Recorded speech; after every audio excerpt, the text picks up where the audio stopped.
Hi, welcome to Kiran TV. నేను మీ Pawan.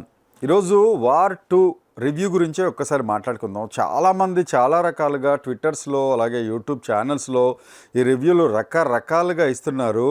But ఈ video చూసే ముందు ఎన్టీఆర్ ఫ్యాన్స్కి ఎక్కువ ల్యాగ్ ఇవ్వకుండా ఫస్ట్ ఒక్క విషయం చెప్తాను. ఆ తర్వాత సినిమా రివ్యూలోకి వెళ్ళిపోదాం. ఫస్ట్ ఆఫ్ ఆల్ ఎన్టీఆర్ ఫ్యాన్స్కి వార్ 2 సినిమా ఎలా ఉందంటే ఎస్, కాలర్ ఎగరేసేలాగా ఉంది. ఎందుకంటే ఎన్టీఆర్లో ఫ్రెష్ లుక్ ఇచ్చారు. అలాగే అయాన్ ముఖర్జీ గారు ఎలాంటి భాషా భేదమో లేకపోతే పార్షియాలిటీనో హృతిక్ రోషన్ ఎక్కువ చూపిద్దామనో ఏమీ లేకుండా అసలు ఒక విధంగా చెప్పాలంటే ఎన్టీఆర్ ఎంట్రీనే చాలా హై ఇచ్చేశారు. ఎన్టీఆర్ ఫ్యాన్స్ని పక్కాగా అలరించేశారు. దీనికోసం మీరు కావాలంటే నార్త్ ఇండియన్ రివ్యూస్ ఏమన్నా చూడండి. ఎన్టీఆర్ మీద పడి ఏడుస్తున్నారు వాళ్ళు. అంటే హృతిక్ రోషన్ కొంచెం డౌన్ చేశారు ఎంట్రీలో మాత్రం అని. సో ఈ పాటికి మీకు అర్థమైపోయి ఉంటుంది ఎన్టీఆర్ ఎంత హై ఇచ్చాడో, హై అండ్ ఎనర్జీ ఈ సినిమాలో ఇచ్చాడు. ఇది నెంబర్ 1. ఇక నెక్స్ట్ స్టోరీ స్పాయిలర్ వద్దు, స్టోరీ లైన్ ఒకటి మాత్రం మనం చెప్పుకుందాం. అదేంటంటే మనకి వార్ 1 లోపల ఎలా అయితే ఉంటుందో దానికి కొంచెం డిఫరెంట్గా, అంటే స్టోరీ లైను అట్లీస్ట్ ఒక వాయిస్ ఓవర్లోనన్నా వార్ 1 గురించి చెప్పాల్సింది అది చెప్పకుండా డైరెక్ట్గా పాయింట్లోకి వచ్చేసాడు. But it's okay. Ayan Mukherjee ఎలా చేశాడు అని అంటే, ఫస్ట్ ఆఫ్ ఆల్ ఒక టాస్క్ హృతిక్ రోషన్కి ఒక నెగిటివ్ రోల్లో ఉంటుందన్నమాట. హృతిక్ రోషన్ దీని లోపల రోలు, అతను జపాన్లో ఒక పెద్ద టాస్క్, ఒక వ్యక్తిని మర్డర్ చేయాలి అని చెప్పి అక్కడికి వెళ్తాడు. ఆ తర్వాత కలి కార్టెల్ అనే అతను ఇతని స్కిల్స్ చూసి అతను ఇంకొక బిగ్ టాస్క్ అప్పచెప్తాడు. ఎలాంటిది అని అంటే, ఇక్కడ ఒక చిన్న ట్విస్ట్ లాంటిది, అది రివీల్ చేసినా పర్వాలేదు. అతనికి గురువైన అశుతోష్ రాణాని మర్డర్ చేయాలనేది పెద్ద టాస్క్.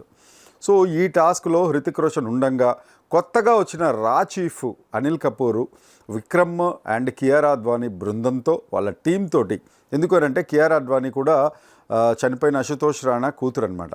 సో ఆ అమ్మాయికి హృతిక్ రోషన్కి ఎక్స్ రా ఏజెంట్ అయిన హృతిక్ రోషన్కి మధ్య ఉండే రిలేషన్స్ ఏంటి, తర్వాత కూడా బాగుంది. వాళ్ళిద్దరి మధ్య బాండింగ్ సీన్స్ అన్నీ చాలా బాగున్నాయి. ఇది ఎలా ఉంది అనేది ఇది స్టోరీ లైను. తర్వాత విక్రమ్ వెళ్ళి కబీర్ తోటి ఎలా గొడవ పడ్డాడు, ఎలా వాళ్ళిద్దరి మధ్య వార్ ఎలా జరిగిందనేది వార్ 2. స్క్రీన్ ప్లే కూడా అద్భుతంగా ఇచ్చాడు, నో డౌట్. శ్రీధర్ గారు అయాన్ ముఖర్జీతో పాటుగా వర్క్ చేశారు. అలాగే సంచిత్ అండ్ అంకిత్ బీజిఎం అయితే అదిరిపోయింది ఎంట్రీస్లో మాత్రం. సో ఇందులో ముఖ్యంగా మన హై పాయింట్స్ ఏంటని మాట్లాడుకుంటే, ఫస్ట్ హాఫ్ అన్ అవర్ వరకు ఎన్టీఆర్ గారు స్క్రీన్ మీదకి రారు. ఎన్టీఆర్ అభిమానులు, ఫ్యాన్స్ మనందరం వెయిట్ చేస్తూ ఉంటాం. తెలుగు రాష్ట్రాల వాళ్ళందరూ ఎన్టీఆర్ గారు ఎప్పుడు వస్తారు స్క్రీన్ మీదకి అని. రావడమే పెద్ద జుబ్ జాబ్ జూమ్ అన్న రేంజ్లో చాలా హై లెవెల్లో ఎన్టీఆర్ గారి ఎంట్రీ ఉంటుంది. ఇది నిజంగా ఫస్ట్ చెప్పినట్టు చాలా హై ఇచ్చిన ఒక మంచి స్పై కైండ్ ఆఫ్ బీజిఎంతో కూడిన ఇంట్రో అనమాట. నెక్స్ట్ అనిల్ కపూర్ గారి పాత్ర ఒకటి అంటుంది. ఏంటి అని అంటే, ఇప్పుడు ఎక్కడ ఈ స్పైస్ లైఫ్లో ఎప్పుడేం జరుగుతుందో తెలియదు అని. అది కరెక్ట్గా ఈ డైలాగ్ రిలేట్ అవుతుంది. ఎందుకనంటే ఏ రోళ్ళు ఎలా టర్న్ తీసుకుంటుందో, ఏది పాజిటివ్ రోల్ ఏది నెగిటివ్ రోల్ అనేది మనకి ఊహాతీతంగానే ఉంటుందని చెప్పచ్చు. ఎందుకంటే ఇది మనం ఇలాంటి స్క్రీన్ ప్లే మనం ఇంతకు ముందు కొన్ని సినిమాల్లో చూసాం. ధూమ్ కన్నా ముందు వచ్చిన రేస్ అనే సినిమాలో మనం చూస్తే మనం అన్ఎక్స్పెక్టెడ్ ట్విస్ట్లు ఉంటాయి. మంచి పాత్రలు చెడ్డ పాత్రలు మంచి అయిపోతాయి. ఇది చాలా థ్రిల్లింగ్గా ఉంటుంది మీరు ఆన్ స్క్రీన్ చూస్తే.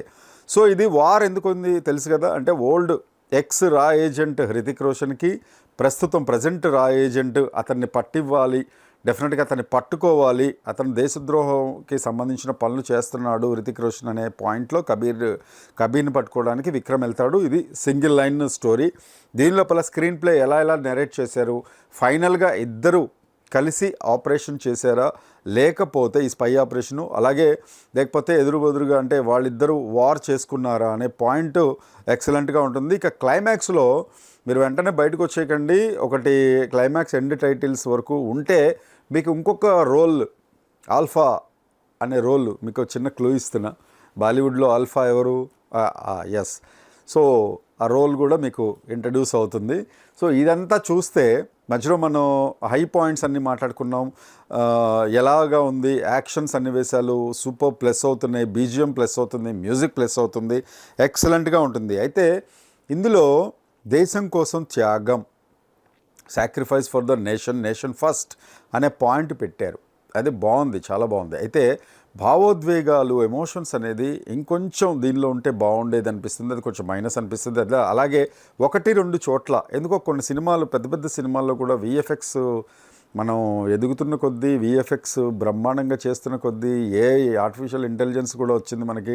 అది కూడా మూవీస్ లోపల మాయా లాంటి విఎఫ్ఎక్స్ గ్రాండ్ ఎఫెక్ట్స్ గ్రాండియర్గా చేసుకోవడం పోయి కొంత అంటే మేబీ టైం లేకో ఏదో కానీ కొన్ని చోట్ల మాత్రం కొంచెం డౌన్ అయినట్టు అనిపించింది. మళ్ళీ ప్లస్ పాయింట్స్లోకి వెళ్తే music, Sanchit and Ankit music, అలాగే ఎన్టీఆర్ గారు అండ్ హృతిక్ రోషన్ మధ్యలో వచ్చే సీన్స్, ఫైట్స్, సాంగ్, ముఖ్యంగా సలాం అనే సాంగ్ వాళ్ళిద్దరూ చేసేది, ఒకళ్ళు హై కాదు ఒకళ్ళు లో కాదు, ఎనర్జీ లెవెల్స్ సూపర్ డూపర్గా ఉన్నాయి. ఇవన్నీ ప్లస్ పాయింట్స్. ఇక చిన్న చిన్న పాయింట్స్లో కొంత అంటే సెకండ్ హాఫ్ లోపల ఒక 10-15 మినిట్స్ నేను ఎప్పుడు చెప్తుంటాను, డైరెక్టర్కి కావాల్సిన స్పేస్ కావాలి. ఎందుకనంటే స్టోరీ నరేషన్లో కొన్ని చోట్ల మనకి సినిమా లో అయిందేమో అని అనిపిస్తుంది. కానీ సినిమా చూసేది ఒక స్టోరీ లైన్ కోసమే. స్టోరీ లైన్ ఉంటేనే సినిమాలో యాక్షన్ ఉన్నా, ఎమోషన్స్ ఉన్నా, లేకపోతే ఇంకొన్ని ఫైట్స్ ఉన్నా, లేకపోతే లవ్ స్టోరీ ఉన్నా ఇవన్నీ బాగుంటాయి. అంతేగాని అసలు స్టోరీ లేకుండా ఏం లేకుండా ఓన్లీ యాక్షనే ఇస్తాం అది చూడండి, లేకపోతే ఇంకోటి ఇస్తాం, స్టోరీ లైన్ ఇంతే ఉంటుందంటే బాగోదు. కాబట్టి స్టోరీ చెప్పే ప్రయత్నం చేశారు అయాన్ ముఖర్జీ. సో డెఫినెట్గా ల్యాగ్ లేదు, ఏం లేదు, మీరు ఎక్స్పెక్ట్ చేసిన స్థాయిలోనే వార్ 2 ఉంది. డెఫినెట్గా ఎన్టీఆర్ ఫ్యాన్స్ ఎగరేసుకొని చూడొచ్చు. సో మళ్ళీ ఒక మంచి రివ్యూ తోటి వెంటనే ఒక 1 or 2 అవర్స్లో కూలీ రివ్యూతో కలుద్దాం. Thank you.